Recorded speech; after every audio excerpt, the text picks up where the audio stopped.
Olá, há uma nova estética vinda da periferia das grandes cidades.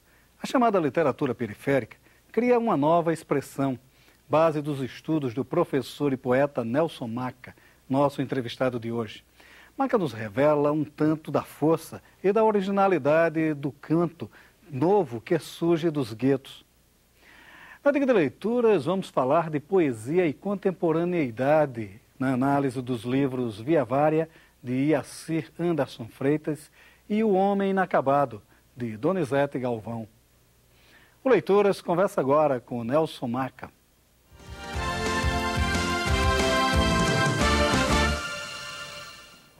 Maca, vamos lá. A gente vai começar essa entrevista falando da estética do rap. Né? Eu acho interessante isso. Né? Eu acho que traz uma linguagem nova e, sobretudo, uma temática nova, né? Porque me parece uma temática mais verdadeira. Agora, você, como estudioso mesmo do fenômeno, como poeta, né? Quer dizer, você está dos dois lados. Todos os lados. Né? Estuda e faz, isso, né? A estética do rap. Né? Quer dizer, o que é que caracteriza mesmo essa estética? Enfim, como é essa poética? Então, em primeiro lugar é isso, né? Assim, vamos pensar então, primeiramente o hip hop, né? Depois a gente fala da literatura. Então o hip hop ele nasce da divergência, né? O hip hop nasce do que a gente chama do lixo, né? Urbano. Então onde surge o hip hop, em todos os lugares, não só nos Estados Unidos, na realidade ele começa mesmo na Jamaica, né? Então ele começa assim, dos subprodutos da indústria. O rap ele cresce na crise da indústria. Entendeu? Quando entra nessa era nova da computação, é quando surge o rap, né? Assim, então a gente já começa daí o nosso trabalho. A gente trabalha com os fragmentos, a gente trabalha com o que sobra. Então a gente não é um discurso original e nem quer ser original. Então, para a gente falar de rap ou da literatura que a gente faz hoje, assim, tem uma palavrinha até do inglês, né? Que resume bem a nossa estética, que é o sampler. Nós somos, né, da era do sampler, ou seja, a gente não está procurando novidade. A gente está procurando misturar as coisas, a novidade vem da mistura. E o rap é isso, né? Então o rap ele surge da reelaboração de discursos anteriores. Agora, com uma questão importante, que isso sempre aconteceu na literatura, na história toda, só que sempre procurava se ocultar, né, a influência, como diz a teoria, né? Então a gente não tem a angústia da influência, né? Nós gostamos de mostrar a nossa influência. Então, por exemplo, se a gente usou um sample de James Brown, a gente quer que quem está ouvindo saiba que a gente usou James Brown e as pessoas voltam a ouvir James Brown. Né? Então, a gente quer, na realidade, repensar um pouco essa ideia de evolução que não funciona muito para a gente. Essa coisa evolutiva, né? Vai melhorando, vai piorando. Não, é uma coisa só, né? Que pode estar dialogando. Então, o rap parte disso. Então, já é a primeira diferença, né? Que a literatura que a gente aprendeu, essa literatura mais, vamos dizer assim, mais erudita, né? Uma literatura, como diz o Silviano, né? Mais voltada para as classes intelectualizadas, exige sempre o gancho, né? A novidade, etc. e tal. Mas o rap não, o rap gosta da repetição. Então, a primeira questão, a repetição é importante para a gente, né? Então, o rap é um discurso que não é como na música tradicional, tensão e resolução, né? Aquela escala que a gente conhece, da tônica e tal, mas ele é modal. Um rap pode durar 20 minutos, se for bem feito, não tem problema, né?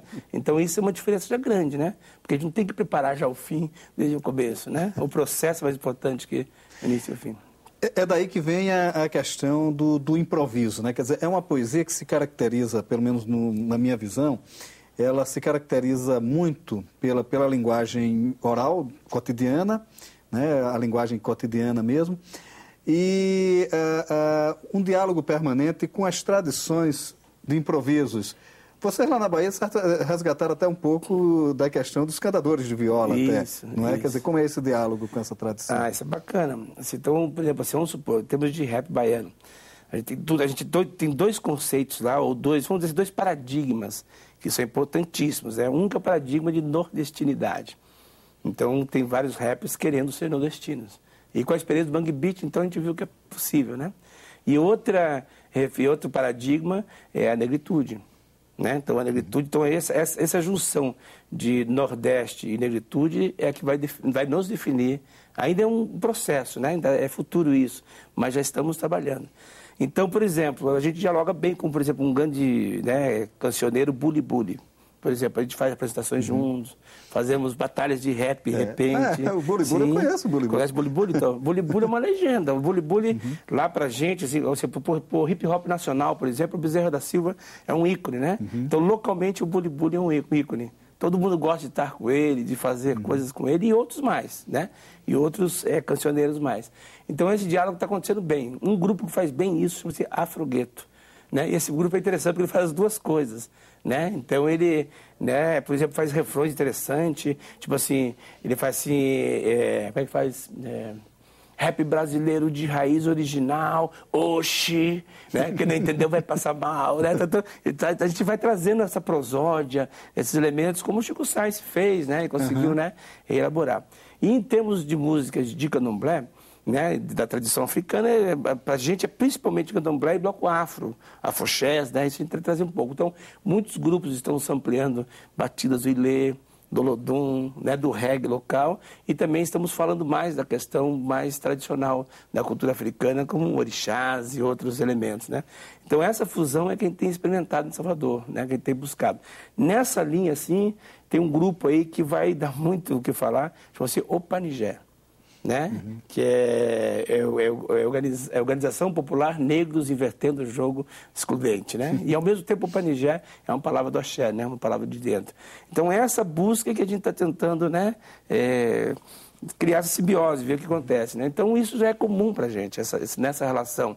E na Bahia é interessante, né? Porque no resto do Brasil, o hip hop, ele passa uma imagem de ser um movimento meio à parte, né? Meio, vamos dizer assim, da favela, né? da periferia. Em Salvador, não. Em Salvador, na mesma família, tem um menino que faz rap, outro faz pagode. Né? E o pai é de bloco afro.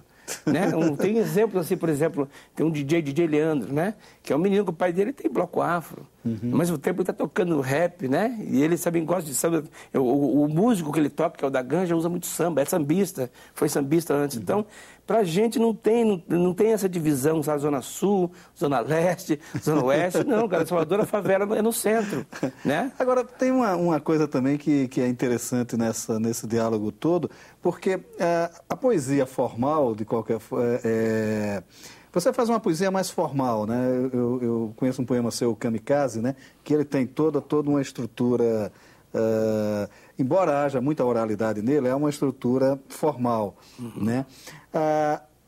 Vocês, de certa forma, não diferenciam também essa questão da letra da música e do poema, né? Isso. Quer dizer, como é essa simbiose? Por exemplo, para vocês, a letra também é uma forma de poema. Inclusive, já tive a oportunidade de trabalhar com isso num curso de especialização, né? Eu dei participei de um curso todo voltado para isso, da UNEB, não, da Universidade Católica de Salvador, onde eu peguei justamente esse trabalho, né? A relação entre música e literatura. Para a gente não existe. Na realidade, eu defendo que não existe nem no rap, nem em lugar nenhum. Catalogar as coisas é uma maneira, como diz meu mestre, Carlos Burr, é uma maneira de criar hierarquias. Quando a gente começa a dar nome para as coisas, quando me chamam de professor, por exemplo, para mim é muito mais um afastamento do que uma comunhão. Né? Então, dentro do movimento hip-hop, eu peço, não me chamem de professor. Né? E mesmo os meus alunos falam, não sou professor, eu sou que eu oriento as leituras. Né? Ninguém ensina literatura para ninguém. Né? A literatura é uma coisa muito pessoal, né? Muito interna. Então, nesse sentido, assim, eu tentei mostrar, por exemplo, tem um poeta que é extremamente musical, que é o Manuel Bandeira. Manuel Bandeira é música, né? Foi musicado muito. É o poeta mais musicado do Brasil. Né? Chega a ser um momento, por exemplo, você tem um grande amigo meu, Paquito, que musicou Brisa, que a Bethânia gravou, que é lindo, né? Você não sabe se é poesia ou se é música, então é texto, né? Assim, então são versões possíveis de um mesmo texto, né? Vamos dizer assim. Então não tem muita diferença. E no rap, eu queria lembrar, né, para todos que o rap significa ritmo e poesia. Então, para a gente do hip hop, todos os elementos, o rap, o grafite, o break, o DJ, a gente trabalha como se fosse escrita, né? São textos, né? E o mais específico de todos é o grafite, né? Grafite já quer dizer grafia, né? Então, lá nos Estados Unidos, por exemplo, os grafiteiros não são chamados de grafiteiros, são de writers, né? São escritores, escritores de rua, né? Então, a gente trabalha muito nesse sentido. Então, para a gente, a poesia e a música é a mesma coisa, principalmente pelo rap ser falado. né? Pelo fato de ele ser falado, então ele traz para essa dinâmica, né, do recital, né? Quebra um pouco as convenções da melodia, né?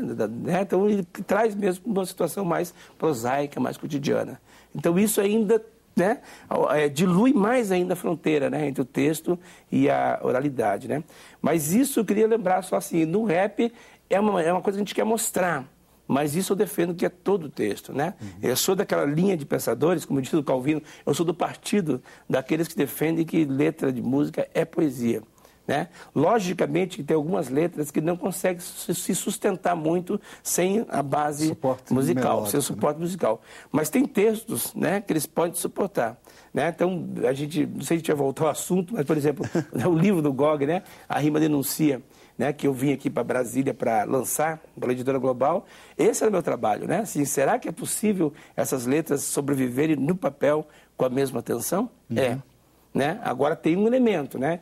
Se ele canta um verso, uma frase, né? Ou, desculpa, um verso longo, né? Que a respiração permite, muitas vezes é melhor a gente fragmentá-lo aqui para dar dinâmica no papel. Porque nem todos têm a leitura tão rápida como a audição, né? Então eu tinha esse trabalho, como é que eu vou fazer para pegar um rap e transformar em um texto para ser lido, mas o texto é o mesmo. Né? Assim como o Caetano Veloso pega lá, né, vamos supor, um trecho de Tobias Barreto, ou que for, e faz uma música, ele faz também, é o mesmo texto. O Valde Andrade, né, com a carta de cabinha, é a mesma coisa, só que a gente tem que entender que a leitura é um código, né, e a audição é outra, aí tem que dialogar com isso. Então, não tem diferença, né? E os elementos estão todos ali. Tem ali tensão, tem ali conteúdo, né? Tem ali ritmo, tem ali harmonia, né? Tem todos os elementos que tem na poesia. A gente sabe que entre a poesia e a música, a nomenclatura é a mesma, né? Verso, ritmo, né? Isso, de certa forma, foi objeto de um estudo seu, né? Você estudou as letras de música dos grupos baianos da década de 80. Isso. Né? Quer dizer, e que ela trazia uma forte carga de inserção social. Isso. Né? Você também tem um trabalho, você usa isso também como inserção social, sim, né? Principalmente. Não é? Você tem um movimento lá no Pelourinho que trabalha isso. Né? Eu tenho um movimento, né, no Pelourinho, especificamente, é o nosso sarau. A gente tem toda quarta-feira, todas. Ontem teve, eu não estava lá, mas teve normal. Um sarau bem black, né? Que é um sarau literário, só que tentando assim pegar a linha do que a gente chama fora do país de slam. Né? O slam é uma categoria de poesia que começou mais ou menos na década de 80, né? Do século passado. Então, são uns 30 anos, né? Mais ou menos, 20, é isso, né? 30 anos. E é uma categoria diferente, tem seus elementos. Então, geralmente, a gente procura lugares mais movimentados. O bar é o lugar certo. Né? O grande exemplo do Brasil é a Cooperifa de São Paulo, né? O Sérgio Vaz, tal, que levou a poesia para o bar. Então, o que o Sérgio fala? Poxa, a periferia descobriu que não tem biblioteca, mas tem bar. Né? E no bar pode ter literatura. De repente, a gente está fazendo literatura dentro de bar, está ficando aquele silêncio maior até que na minha sala de aula, né? E assim, muitos poetas, né? No nosso sarau, que é mais modesto, 15, 20 poetas. No do Sérgio Vaz, que é talvez o maior de todos, 70 poetas por noite. E poetas de todas as categorias, todas as formas, né? Então, esse é um traço do nosso movimento, que é esse sarau. Mas é maior. O nosso movimento, que chama-se Movimento Blacktude, né? O grupo chama-se Blacktude Vozes Negras da Bahia, que é justamente buscado de um disco de poetas negros dos Estados Unidos, né? Que é o Watts, né? Os poetas do Watts. Eu peguei de ler essa ideia. Eles têm lá um disco, né? The Watts Poets, né? Das Vozes Negras da América. Aí a gente passou, né? A gente pegou o Blacktude, que é Blacks com Atitude, e as Vozes Negras da Bahia. Então, é copiado, ó, fica, todo mundo faz, pode saber, né? Que eu não inventei nada, fui lá e peguei aquela referência, como a gente faz na África, né? E como a gente faz na tradição africana, e a gente revive aquilo, a gente reincorpora. Então, eu não sou eu, né? Eu sou um monte de gente. Então, não tenho nenhum problema de dizer que é tudo copiado, né? Agora, copiado é sempre introduzindo a nossa, né? A nossa marca, né? Tem que ter uma identidade, né? Então, o movimento Blacktude é um movimento de hip-hop, que trabalha com todos os elementos do hip-hop, mas trabalhamos muito com a literatura e com o audiovisual. A literatura, a gente tem 10 anos, o grupo, né? Assim, existe há 10 anos. Sempre teve literatura, sempre teve poetas no meio dos shows, a plateia aprendeu a respeitar, ouvir, aplaudir os poetas, e sempre teve vídeo. né? Tem uma pessoa chamada Luiz Orlando da Silva, que infelizmente é uma pessoa que já morreu, mas que é talvez um dos maiores cineclubistas do Brasil já teve, que ele teve com a gente desde o começo, né? Tem pessoas muito legais que estão com a gente, né? Ele é um deles e ele sempre me fornecia filmes, curtas, muito interessantes. Eu passava curtas de um show, né? Aí, de repente, as pessoas ouviam, sabe? De repente, no meio do show tinha um clipe, uma coisa, sabe? E começou a funcionar. Então, esse é o nosso movimento. Aí, desse movimento, né, com várias coisas, aí a gente faz. Eu nunca faço, Maurício, um show somente pelo show. Eu não acredito em espetáculo, sabe? Sabe aquela coisa da cultura como espetáculo, eu combato. Né? Assim, eu sempre discuto, quando está discutindo editais, fala assim, sim, mas é para um espetáculo? Então, peraí, né? O que vai ter em termos de retorno específico para a população, além de, né, de um momento de diversão, mas como é que vai transformar? Então, para mim, a arte que interessa é a arte que transforma, né? Então, por exemplo, o GOG, quando o GOG vai lá em Brasília, lá em Salvador, ele não vai sábado, ele vai quarta. Porque ele tem que andar comigo nas comunidades. Se não sujar o meu pé está sujo. Tentando andar nas favelas de São Paulo e agora hoje e amanhã nas de Brasília. Né? Então, se ele não for para fazer um papo na comunidade, se ele não parar para explicar um pouco para a gente como é que ele escreve, né? Se ele não conversar como é que funcionam as coisas, para mim foi um show, como qualquer outro. Né? O cara pagou a entrada, mas quando a gente vai, às vezes ali, naquela visita, naquela palestra, a gente está criando multiplicadores que não vai no show, né? Exatamente essa coisa da transmissão oral da literatura. Agora, você tem uma declaração que eu acho curiosíssima.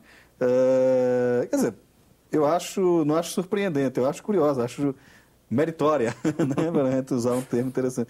Você disse que você gostaria de abraçar o Lima Barreto, né? Essa figura. Sim, eu gostaria muito, né? Eu falo assim, que se eu pudesse realizar um desejo, né? Eu gostaria de abraçar o Lima Barreto.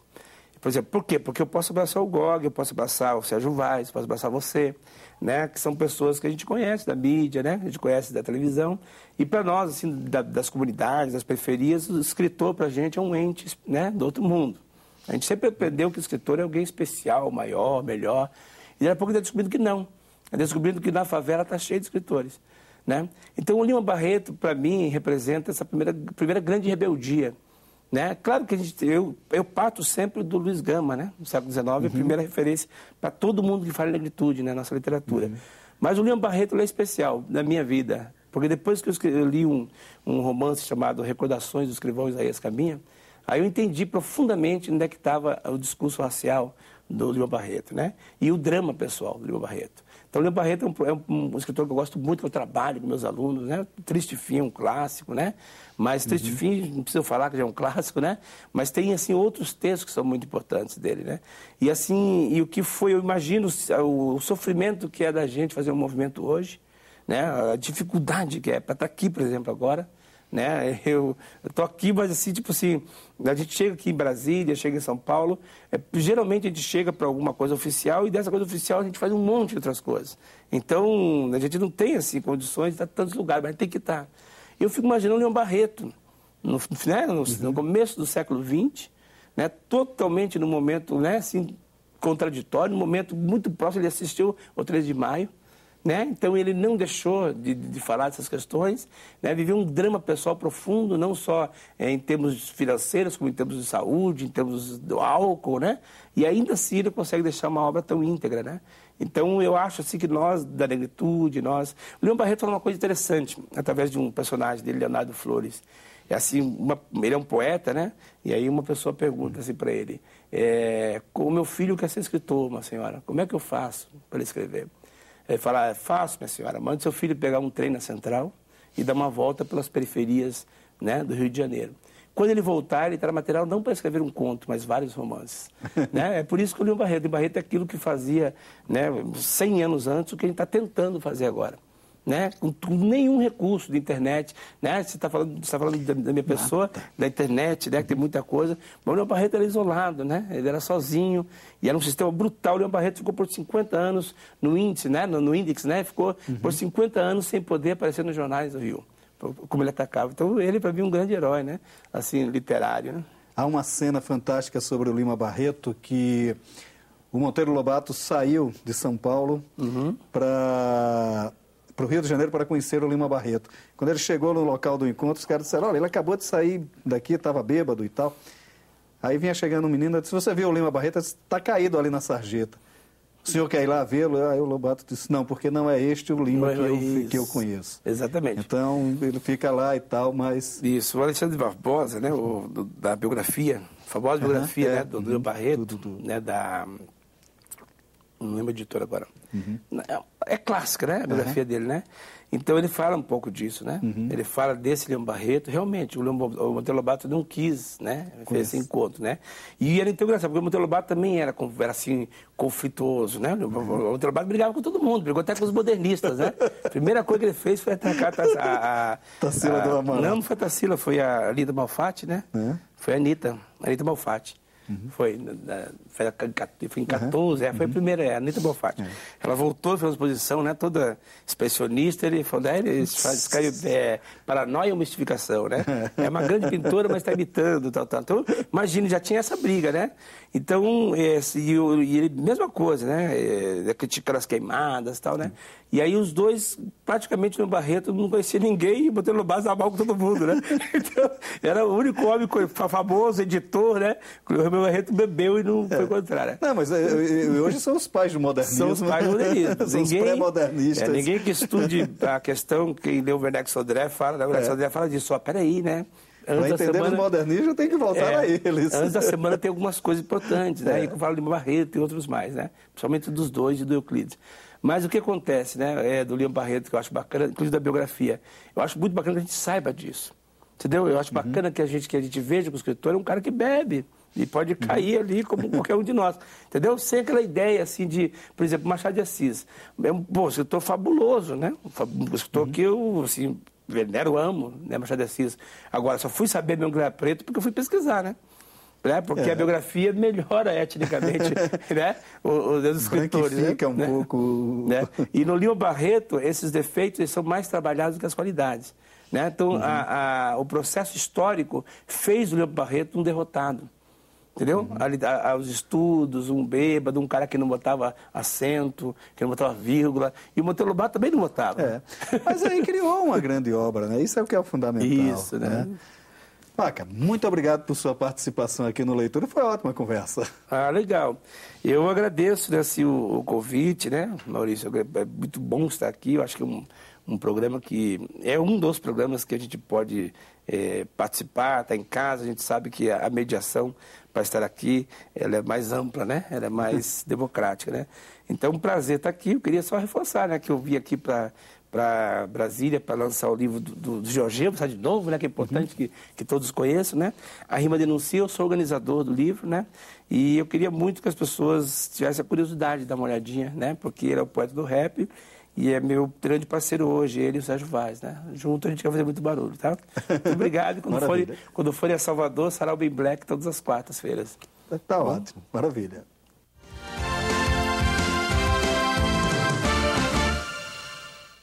A poesia vive um momento de definição temática. Sem os cantos de protesto dos anos 70 e 80 e sem se filiar ao louvor à violência comum à prosa contemporânea, o poeta se volta para seu íntimo.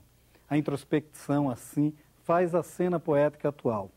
E Assir Anderson Freitas, poeta de Cantar Novo, em seu mais recente livro, Via Vária, lançado pela Nanquim, busca em seu universo particular as angústias e apreensões que domam sua poética e o trabalho artesanal da forma que elege. Um traço comum aos verdadeiros novos poetas é a reverência à tradição poética. Há um anúncio, talvez, do surgimento de uma nova geração 45, onde a forma é tão fundamental quanto a temática. E assim está neste barco. Sua poesia se marca pela métrica e pela rima, e com isso prova que, antes de ser um fato limitador, a forma é um elemento de libertação e inovação, e assim faz um inventário de suas referências literárias, de todos os sentimentos que domam sua consciência de homem contemporâneo, e daí trabalha uma poesia lúcida, lírica e, sobretudo, consciente de sua utilidade. Mas não há uma fórmula, uma moldura capaz de enquadrar a poética ideal. Toda forma de poesia, se é poesia de fato, traz em seu bojo o sentimento que comove o leitor. E isso é que constrói uma tradição lírica de um povo. O poeta Donizete Galvão, autor do livro Homem Inacabado, lançado pela Portal Literatura, esteticamente se filia ao verso livre que surgiu nas revoluções dos anos 20.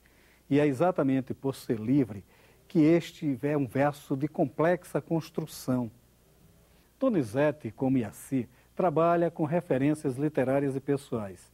E daí parte para uma poética que olha para ruínas. São cacos de sentimentos e vidas, decrepitudes, que fazem do homem contemporâneo um permanente inventor de suas vitalidades. E outra vez a fortaleza da introspecção é quem salva a este homem, tão contraditório e dolorido. Para Donizete, enfim, a vida não se apresenta com facilidades, mas mesmo nestas dores estão todas as possibilidades de uma poesia rica e viva. O homem de hoje, em versos de consciências, Via Vária de Yaci Anderson Freitas e O Homem Inacabado de Donizete Galvão. O Leituras de hoje fica por aqui e você bem pode ficar na companhia de bons autores e bons livros. Até nosso próximo encontro.